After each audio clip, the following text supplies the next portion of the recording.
일본의 미라이 공업이라는 회사가 있습니다. 이 회사는 퇴근 시간만 되면 잔업 금지를 외치면서 상사의 눈치를 안 보고 무조건 퇴근하고, 또 회사 내 퀴즈쇼를 열어서 특별 포상으로 유급휴가 1년을 주고, 또 매출 목표니 할당제니 성과주의보다는 쓸데없는 일하지 않기를 외치는 등 기존 회사들과는 확연히 다른 차별화를 두고 있습니다. 그럼에도 이 회사는 대기업과의 경쟁에도 밀리지 않고 매년 이익률을 내며 적자를 한 번도 내지 않았고, 무엇보다도 일본에서 가장 소중히 하고 싶은, 다니고 싶은 회사로 선정되기도 했습니다.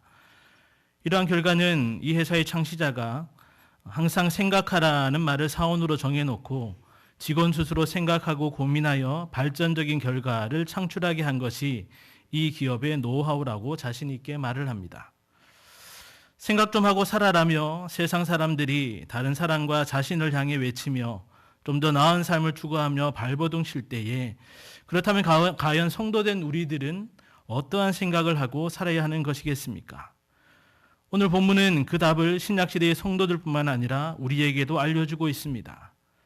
먼저 당시의 상황을 살펴보면 그리스도교로 개종한 유대인들이 온갖 핍박과 유혹, 그리고 이전의 전통적 관습을 벗어나지 못해 다시 유대교로 돌아가려는 성도들이 많이 있었습니다. 이 히브리서 기자는 그리스도께 대한 신앙을 굳게 하기 위해 이 편지를 지금 쓰고 있는 것입니다. 특별히 다른 어떤 피조물과도 비교할 수 없는 예수님의 우월성을 1장과 2장에서 확증하면서 오늘 본문 1절에 그러므로 함께 하나님의 부르심을 받은 거룩한 형제들아 예수를 깊이 생각하라고 강권하고 있는 것입니다. 여기 하나님의 부르심을 받은이라는 것은 하나님의 절대 주권적 선택에 의한 구원으로 부름받았음을 의미하는 것이며, 그러한 부르심에 이제 세상과는 구별되는 거룩한 형제들, 즉 거룩한 성도가 되었음을 말하고 있습니다. 그리고 함께라는 말을 덧붙여서 그러한 부름받은 거룩한 성도로서 함께 동력하며 함께 싸워 나가야 할 그때에 반드시 예수를 깊이 생각하라고 강권하고 있는 것입니다. 여기 예수를 깊이 생각하라는 것은 예수님에게 관심을 가지라, 예수님을 보고 깨달으라는 그런 의미로 성도들이 매일 매순간 생각하고 주목해야 할 분이 바로 예수님임을 말씀하고 있는 것입니다.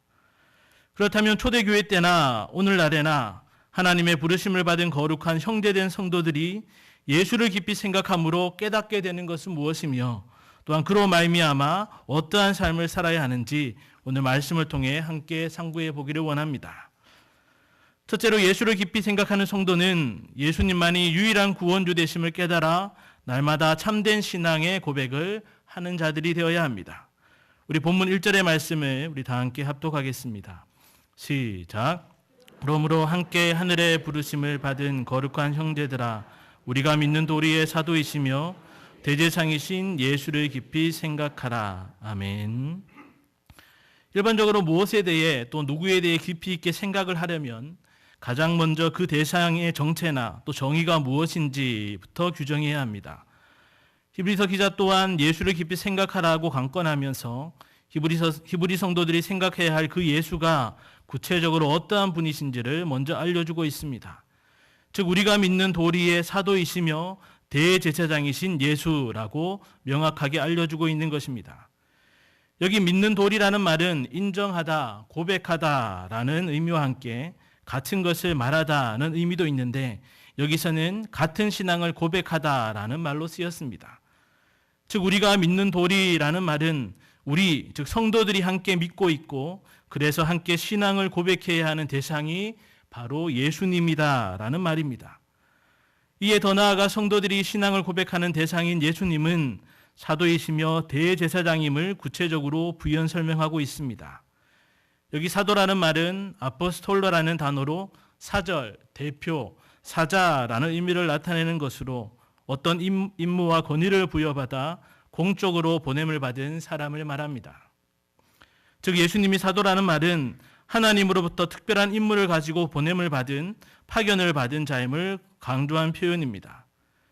그렇게 하나님의 정권대사로서 예수님이 받은 특수 임무는 바로 이어나오는 대제사장이라는 말에서 잘 알 수 있습니다. 대제사장은 인간과 하나님 사이에서 인간의 죄를 속하는 제사를 드림으로써 하나님과 인간을 연결시켜주는 중재자를 말합니다.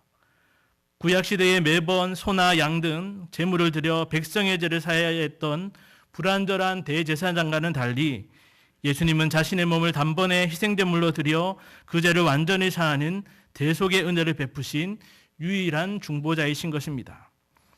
따라서 믿는 도리의 사도이시며 대제사장이신 예수라는 말은 하나님께서 죄인을 구원하기 위해 보내신 구원주요 중보자는 오직 예수님뿐이며 성도라면 바로 그 구원주 되시는 예수님을 온전히 믿어야 함을 말하는 것입니다.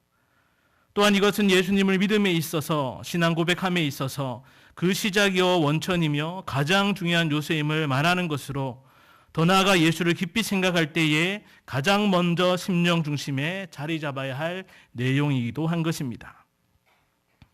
내 인생을 바꾼 성공 노트라는 책에 보면 이런 말이 있습니다. 어떤 문제도 영원하지 않다. 내 인생 전체에 영향을 미칠 정도로 큰 문제는 없다. 강력하고 긍정적이며 건설적인 행동을 끊임없이 취한다면 어려운 시기도 곧 지나갈 것이다 라며 이러한 긍정적인 생각들을 매일 하면 성공에 이룰 수 있다고 말을 합니다. 그러나 결코 그렇지 않음을 성도된 우리들은 잘 알고 있습니다. 왜냐하면 인생에서 가장 중요한 제 문제는 인생 전체에 영향을 미치는 영원한 문제이며 그 제 문제가 해결되지 않는 한 결코 인생의 본분대로 살 수 없는 의미 없는 인생일 뿐이며 더 나아가 사단과 죄의 권세 아래 지옥으로만 달려갈 뿐이기 때문입니다. 이런 제 문제에서 우리를 더 절망케 하는 것은 죄로 죽었던 우리, 전적 타락과 전적 부패와 전적 무능력에 있는 우리가 스스로 이 제 문제를 결코 해결할 수 없다는 것입니다. 때문에 우리는 사도이시며 대제사장이신 예수님, 즉 하나님께서 인생의 죄를 구속하기 위해 보내신 유일한 구원자요 중보자 되시는 예수님만을 온전히 믿음으로 그 십자가 보혈의 공로로 제사함을 받고 구원을 얻어야 하는 것입니다. 그럼에도 많은 사람들은 인생의 근본적인 죄 문제에는 관심이 없습니다. 설령 있다 해도 구원주요 중보자 되시는 예수님이 아닌 다른 것으로 문제를 해결하고 구원을 받을 수 있다고 생각합니다. 우리 주일학교 친구들도 다 아는 돈으로도 힘으로도 외모로도 마음 착해도 되지 않고 오직 구원주 예수님을 믿음으로 제사함을 받아 거듭나 하늘에 갈 수 있다는 것을 정녕 그들은 깨닫지 못하는 것입니다. 더 심각한 것은 예수님에 대한 신앙 고백을 한다고 하면서도 타 종교에도 구원이 있다는 종교다원주의나 종교통합주의나 종교혼합주의에 관심을 가지고 심지어 추종까지 하는 성도들이 있다는 것입니다. 그러나 예수 외에는 구원 얻을 만한 다른 이름을 주신 적이 없다고, 다른 복음, 다른 구원이 없다는 주님의 말씀을 청종하는 성도는 오직 예수님만을 구원주요 중보자로 믿으며 그러한 신앙을 함께 고백함으로 교회와 함께 든든히 자라가는 것입니다. 저는 특별히 구원함을 받은 성도된 우리들이 예수님이 유일한 구원주요 중보자 되심을 믿는 신앙 고백을 할 때에 더불어 함께 고백해야 할 것이 있다고 생각합니다. 그것은 우리가 예수님을 향한 신앙 고백을 통해 그저 죄만 사함을 받은 것으로 끝나는 것이 아니라 예수님이 당신의 피값으로 죄로 죽었던 우리를 살리시고 우리를 당신의 소유로 삼았음 또한 고백해야 한다는 것입니다. 즉 제사함을 받은 성도된 우리는 이제 내가 하고 싶은 대로 마음대로 자유롭게 살아도 되는 존재가 된 것이 아니라 주님의 새 생명을 입은 자요 새 사람으로 주와 함께 살고 주와 함께 죽는 주님의 것임을 늘 기억해야 하는 것입니다. 즉 예수님을 유일한 구원주로 중보자로 고백할 때마다 그 구원의 은혜로 이제 나는 영생을 얻었고 나의 모든 것은 주님의 것이요 주를 위해 사는 자임을 함께 고백해야 하는 것입니다. 이에 대해 하이델베르크 교리문답 제1문은 살아서나 죽어서나 당신의 유일한 위로는 무엇입니까? 라고 질문을 합니다. 그 답으로 살아서나 죽어서나 나는 나의 것이 아니요 몸도 영혼도 나의 신실한 구주 예수 그리스도의 것입니다. 라고 말하면서 바로 이어서 이렇게 덧붙이고 있습니다. 그리스도께서는 그의 보혈로 나의 모든 죄값을 완전히 치르고 나를 마귀의 모든 권세에서 해방하셨습니다. 라고 말입니다. 바꿔 말하면 주님의 보혈로 제사함을 받은 우리는 이제 온전히 주님의 것이라는 말이며 이러한 신앙 고백이 되어질 때 그 자녀된 자를 향한 성부 하나님의 보호와 그 백성된 자를 향한 성령 하나님의 인도하심으로 살아서나 죽어서나 유일하고도 참된 위로를 우리는 맛볼 수가 있는 것입니다. 정말이지 예수를 깊이 생각할 때에 예수님이 사도요 대제사장으로 구원주요 중보자 되신다는 믿는 돌이 그 신앙의 고백을 날마다 확신하면서 그 구원의 은혜를 날마다 맛보아 누리는 성도님들 되시기를 간절히 바랍니다. 둘째로 예수를 깊이 생각하는 성도는 예수님이 교회를 향해 신실하게 충성하신 분임을 깨달아 함께 충성된 일꾼이 되어야 합니다. 우리 본문 2절의 말씀을 다 같이 합독하겠습니다. 시작. 그는 자기를 세우신 이에게 신실하시기를 온 집에서 한 것과 같이 하셨으니 아멘. 예수를 깊이 생각하라고 강권하는 히브리서 기자는 그의 권고를 확증하기 위해 당시뿐 아니라 지금도 유대인들에게 가장 추앙되는 모세와 예수님을 비교함으로 예수님의 우월함을 증명하려 하고 있습니다. 이에 2절에 자기를 세우신 이에게 신실하시기라고 예수님에 대해서 증거하고 있습니다. 여기 자기, 즉 예수님을 세우신 이란 바로 하나님을 말하는데 이것은 하나님께서 예수님을 창조하셨다거나 또 일으켜 세우셨다는 것이 아니라 어떤 일을 하도록 임명하였음을 의미합니다. 다시 말해 바로 앞에서 밝힌 대로 사도요 대제사장으로서의 직책 수행을 위해 하나님께서 예수님을 임명했다는 것입니다. 그리고 그렇게 임명받은 직책에 예수님은 신실하셨다고 말하고 있습니다. 여기 신실이란 헬라어 피스토스는 믿분, 진실한, 또 신실한, 충성된, 믿음이란 많은 뜻으로 사용되는 단어입니다. 즉 예수님께서 자신에게 직책을 맡기신 하나님께 언제나 믿음직스럽고 신실한 모습으로 죽기까지 충성하셨음을 말하는 것입니다. 그리고 그러한 예수님의 충성을 모세와 비교하기를 모세가 하나님의 온 집에서 한 것 같이 하셨느니라고 말하고 있습니다. 여기 하나님의 온 집이란 민수기 12장 7절에 하나님께서 나의 온 집을 하나님의 언약 백성인 이스라엘 전체로 여기신 것을 염두에 둔 표현으로서 신약에서는 그리스도인의 영적 공동체인 교회를 지칭한 말입니다. 즉 모세가 이스라엘 백성 공동체를 위해 임명되어 충성스럽게 그 직책을 감당했듯이 예수님도 하나님께서 창세전에 미리 택하시고 정하여 부르신 성도들의 영적 공동체인 교회를 위해 하나님께 온전히 충성을 하셨다는 것입니다. 여기까지만 보면 예수님이나 모세의 충성이 비슷한 듯 보이지만 둘 사이에는 결코 비교할 수 없는 극명한 차이가 있음을 계속 증거해주고 있습니다. 3절에 예수님은 모세보다 더욱 영광을 받을 만한 분이라고 말하면서 그 이유가 마치 집지은 자가 그 집보다 더욱 존귀한 같으니라는, 즉 건축자가 건축물보다 존귀하다는 일반적인 원리를 제시하고 있습니다. 특히 여기서 말하는 집은 앞에서 언급한 하나님의 온 집, 즉 영적 공동체인 교회를 말하는 것으로 예수님께서 교회를 친히 지으신 분임을 내포하고 있습니다. 그리고 이를 반증하듯 4절에서 집마다 지은 이가 있으니 만물을 지으신 이는 하나님이시라고 덧붙였습니다. 다시 말해서 예수님께서는 집, 즉 교회뿐만 아니라 천하 만물을 지으시고 그 주인 되시는 성자 하나님이시기도 하다는 말입니다. 친히 교회를 지으신 예수님에 비해 모세는 어떠합니까? 5절에 모세는 장래에 말할 것을 증언하기 위하여 하나님의 온 집에서 종으로서 신실하였고 라고 말합니다.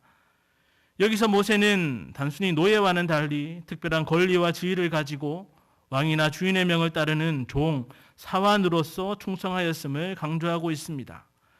그러한 종으로 모세가 해야 했던 일은 장래에 말할 것을 증언하기 위한 것이라고 밝히고 있습니다. 여기 장래에 말할 것이란 모세가 하나님으로부터 말씀을 받아 백성들에게 증거한 것으로, 그것은 장차 예수 그리스도께서 말씀하시게 될 구원의 복음을 말합니다.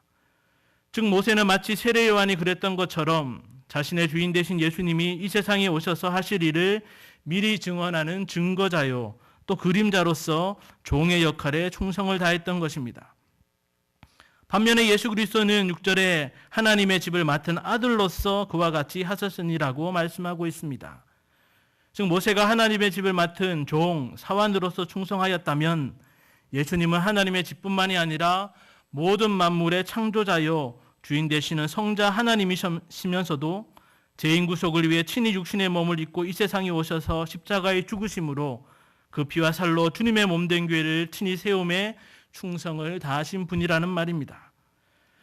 이에 히브리서 기자는 모세와 비교하여 예수님의 우월성을 증명하면서 특별히 예수님이 피로 값주고 사신 그 충성으로 세우신 교회를 강조하고 있습니다.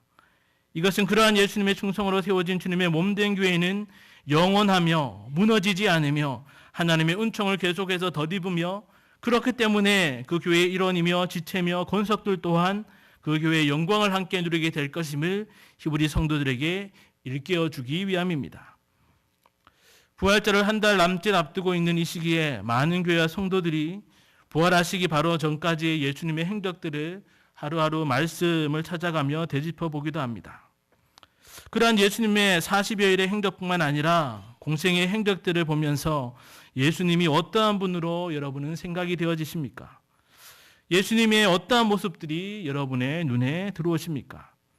어쩌면 사랑이 많으신 예수님, 인자하신 예수님, 국률이 많으신 예수님, 때로는 불의 앞에 단호하시고 엄중하게 말씀하시는 모습으로도 비춰질 것입니다. 그러나 우리 예수님의 공생애 동안에 가장 핵심이 되는 삶의 모습이요 원천은 바로 충성이었음을 우리는 발견할 수 있습니다.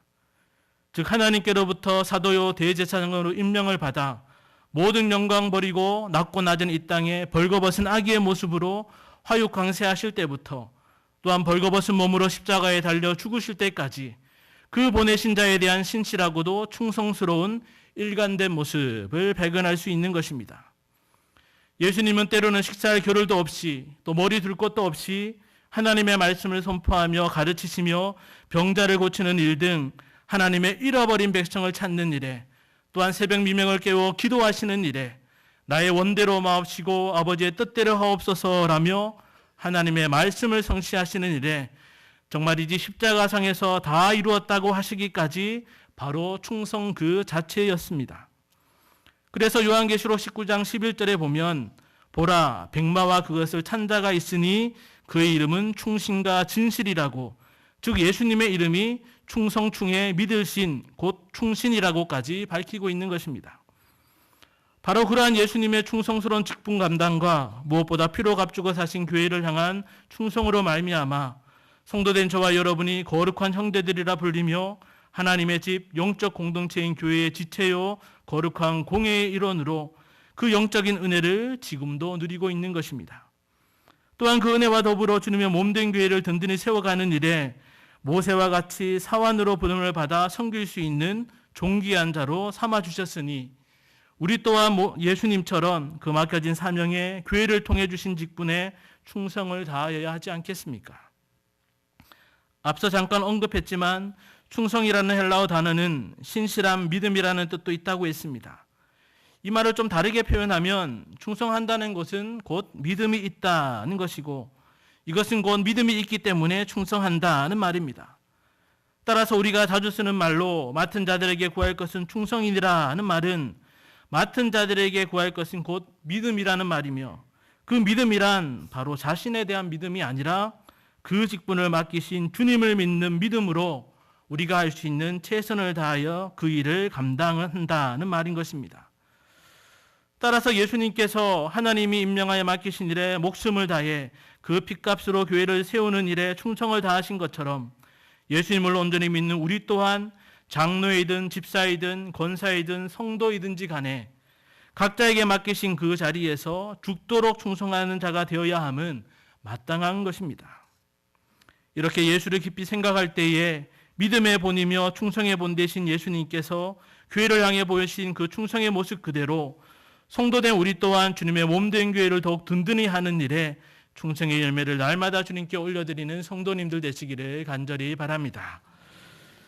셋째로 예수님을 깊이 생각하는 성도는 오직 예수님만이 소망 되신다는 확신을 끝까지 붙잡을 때에 교회의 참된 권속임을 깨달아 교회를 통한 참된 기쁨을 누려야 합니다. 우리 6절 말씀 하반절을 그의 집이라까지 읽겠습니다. 시작. 우리가 소망의 확신과 자랑을 끝까지 굳게 잡고 있으며 우리는 그의 집이라. 아멘. 앞서 예수님의 충성하심으로 세우고 다스리시는 교회에 대해 말한 히브리서 기자는 이제 그 하나님의 집, 교회의 일원이 진정 누구인지를 밝히면서 6절 끝에 우리는 그의 집이라고 말하고 있습니다. 여기 그의 집은 바로 하나님의 집, 교회를 의미하는데 우리가 바로 그 교회라는 뜻인 것입니다. 특별히 여기서 말하는 우리는 당시 유대 그리스도인들이나 이방인 그리스도인들뿐만 아니라 시간과 공간을 초월하여 예수를 믿어 구원을 얻은 모든 그리스도인들을 말합니다. 그러나 여기에 덧붙여 교회의 일원이라면, 또한 교회의 일원으로 남기 위해서라면 갖춰야 할 것, 또 마땅히 그 일원으로 나타내 보여야 할 것이 있음을 말하고 있습니다. 즉 우리가 소망의 확신과 자랑을 끝까지 굳게 잡고 있으면이라는 것입니다. 여기 소망이란 앞서 예수님의 십자가 구속을 통한 구원 사역과 친히 세우시고 다스리시는 예수님의 충성을 통한 교회를 통한 일들, 그리고 궁극적으로는 종말론적인 천국에 대한 소망까지, 한마디로 하나님께서 예수 그리스도를 통하여 이루실 것에 대한 기대를 말합니다. 그리고 그러한 소망에 대한 확신과 자랑이 있어야 함을 덧붙이고 있는 것입니다. 여기 확신은 예수 그리스도에 대한 신뢰와 확신을 말하는데 모든 것을 두려움 없이 거침없이 말하는 담대함으로도 쓰입니다. 즉 예수 그리스도에 대한 확신 가운데 성도들은 궁극적이고 완전한 소망이신 그리스도를 아무 주저함이나 꺼리낌 없이 증거할 수 있어야 한다는 것입니다. 또한 소망에 대한 자랑이 있어야 함을 말하면서 여기 자랑은 그 행위보다도 그 자랑의 대상을 말하는 것으로 그리스도인에게 자랑은 오직 예수 그리스도 그 자체이며 예수 그리스도의 소망임을 말하고 있습니다. 그리고 무엇보다 그러한 그리스도를 통한 소망을 끝까지 굳게 붙들고 계속되는 확신 속에 자랑으로 삼아야 함을 말하고 있는 것입니다. 이것은 당시 이브리 성도들이 처음 가졌던 믿음의 열정들이 점점 식어가고 또 겉으로 보기에 그들의 소망이 지연되어 사라지는 것 같고 또 그들에게 온갖 핍박이 밀어닥치는 이 모든 것이 하나같이 그들의 신앙을 위협하고 있었기에 두려움 없는 신앙 고백과 즐거운 소망을 계속 유지하는 것만이 교회의 일원이요 권속으로서의 온전한 삶을 영위할 수 있다고 강조하고 있는 것입니다. 사실 예수님은 이미 하나님의 구원 계획을 성취하셨으며 죄의 권세를 이기시고 영광스럽게 승천하셨습니다. 또한 성도 역시 이러한 주님의 구원의 은혜를 덧입어 죄의 권세 아래에서 벗어났으며 영광의 그 나라에 대한 소망을 가지고 살아가고 있습니다. 그럼에도 불구하고 성도는 여전히 죄의 위협과 유혹에 시달리고 있으며 슬픔과 수치와 고통과 핍박을 당하는 등 사단과의 피말리는 영적 전쟁 중에 있는 것이 현실인 것입니다.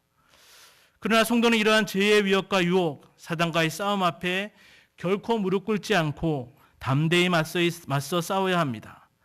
결코 자신의 믿음의 경주를 마치는 그날까지, 영적 순례의 길이 끝나는 그 순간까지 그리스도에 대한 믿음을, 그 소망을 견고하게 붙잡고 놓지 말아야 하는 것입니다. 존 버년의 철로 역정에서 이러한 영적 순례자로서의 성도들의 삶에 대해서 잘 묘사해 주듯이 우리 그리스도인들은 멸망의 도시를 떠나 천국을 향해 나아가는 외로운 순례의 길에 절망의 수렁을 건너고 공고의 산을 넘고 또 허영의 시장을 지나는 등 온갖 유혹과 시련과 고난을 만나게 될 것입니다. 그러나 하나님의 부르심을 받은 모든 그리스도인들은 이러한 영적인 순례자로서 세상의 모든 유혹과 핍박에 무릎 꿇지 않고 담대히 맞서 싸워 이김으로 끝까지 믿음을 지켜나가야 하는 것입니다. 그리고 그러한 믿음의 경주, 순례자의 길을 온전히 마치기 위해서는 이 땅에서의 삶 가운데 오직 예수 그리스도만을 끝까지 견고히 붙잡아야 하는 것입니다. 결코 죄의 유혹과 타협을 한다든지 죄의 위협 앞에 무릎을 꿇는 일이 있어서는 안 됩니다. 그리고 그렇게 우리가 죄와 유혹과 핍박에 맞서 싸워 이겨내는 믿음을 견고히 지켜나가는 삶을 살 때 이러한 삶 자체가 바로 우리가 그리스도의 집에 속한 권속들이라는 사실에 대한 명백한 증거가 되는 것이며 이것이 또한 교회에 속한 권속들에게만 주어지는 영광이요 기쁨이 되는 것입니다. 정말이지 예수를 깊이 생각함으로 예수 그리스도를 통한 소망을 끝까지 굳게 부여잡고 그 주님에 대한 확신과 자랑을 선포함으로 주님의 몸된 교회의 일원으로서 정체성과 그 기쁨을 날마다 확신하는 성도님들 되시기를 간절히 바랍니다. 하나님의 부르심을 받은 거룩한 형제된 성도 여러분, 우리는 예수님 옆에서 가장 오랫동안 그 예수님을 보면서 함께했던 수제자 베드로의 주님 그리스도시요 살아계신 하나님의 아들이시나이다라는 멋진 신앙 고백을 잘 알고 있습니다. 그러나 그 멋진 신앙 고백 바로 후에 예수님께서 십자가 대속의 죽음을 언급하자 베드로는 예수님께 그리하지 마십시오 라고 막으셨고, 그런 베드로에게 예수님은 사탄아 내 뒤로 물러가라고 하셨습니다. 또한 베드로는 예수님이 잡히시던 때에 내가 주와 함께 죽을지언정 주를 부인하지 않겠나이다 라고 했지만 결국 그의 고백이 무색하게 3번이나 예수님을 부인하였습니다. 왜 그런 안타깝고도 비참한 결과가 나타났겠습니까? 그것은 늘 옆에서 예수님을 보았지만 그 예수님은 베드로가 생각하는 그런 분이 아니셨기 때문입니다. 성령의 감동으로 교회의 터가 되는 멋진 신앙 고백을 베드로가 하긴 했지만 베드로에게 예수님은 십자가의 죽으심으로 죄인을 구원하시는 구주시며 그리스도가 아닌 로마의 압제에서 민족을 구원할 영웅에 지나지 않았습니다. 예수님이 십자가 고고다 길을 가고 죽으시기까지 하나님의 뜻을 쫓아 충성을 다하셨을 때에도 베드로는 하나님의 뜻과 예수님의 충성스러운 모습과는 상관없이 자신이 생각하는 계획을 이루는 일에 열심을 다하였을 뿐입니다. 그렇게 예수님을 자기 생각대로만 여겼기에 위협이 닥쳐오자마자 예수님을 부인하고 도망간 것은 너무나도 당연한 결과였던 것입니다. 우리는 오늘부터 예수를 깊이 생각하라는 주제로 부활절 맞이 40일 특별 새벽 기도 운동을 시작하였습니다. 이 기간 동안에 여러분은 과연 어떠한 예수님을 생각하고 어떠한 예수님을 만나기를 원하십니까? 혹시 베드로와 같은 예수님을 생각하고 있지는 않으십니까? 혹시 내 입맛에 맞는 예수님을 이미 생각하고 미리 생각하고 새벽에 나오지는 않으십니까? 만약 그러하다면 우리는 베드로와 같은 꼴을 면하지 못할 것입니다. 오히려 우리는 하나님의 부르심을 받은 거룩한 형제, 거룩한 성도들에게 예수를 깊이 생각하라고 강권하시는 하나님의 말씀에서 보여주시는 그 예수님을 떠올려야 합니다. 예수님을 생각하며 죄로 죽었던 우리에게 예수님은 유일한 구원주요 중보자로 언제나 먼저 고백되어져야 하는 것입니다. 예수님을 생각하며 그 핏값으로 충성대의 교회를 세우신 예수님처럼 교회를 통하여 사안으로 우리에게 맡겨주신 그 모든 일에 신실하고도 충성되이 감당해야 하는 것입니다. 예수님을 생각하며 예수님만이 그 믿는 자의 소망 되심을 확신하고 소망의 항구에 이를 때까지 그 주님만을 자랑으로 삼아 끝까지 붙잡아야 하는 것입니다. 그리할 때 우리는 그 어떠한 유혹과 시험과 핍박 가운데서도 결코 흔들리거나 요동치거나 넘어지지 않고 반석 위에 든든히 서서 주의 뜻과 그 사랑에 만족하며 그 본분에 힘을 다하여 약속하신 모든 것을 이루시는 예수님과 얼굴과 얼굴을 맞대는 기쁨을 누리게 될 것입니다. 이러한 은혜와 만족을 주시는 예수님을 40일만이 아닌 날마다 깊이 생각함으로 구원주 되시며 충성의 본이요 소망 되신 예수님을 함께 믿고 고백하며 끝까지 붙들고 따라 삶으로 하나님의 부르심을 받은 거룩한 성도요 교회로서 든든히 세워져가는 축복을 누리는 경야의 모든 성도님들과 오늘 헌신하시는 여전도의 회원들 되시기를 주님의 이름으로 간절히 축원합니다.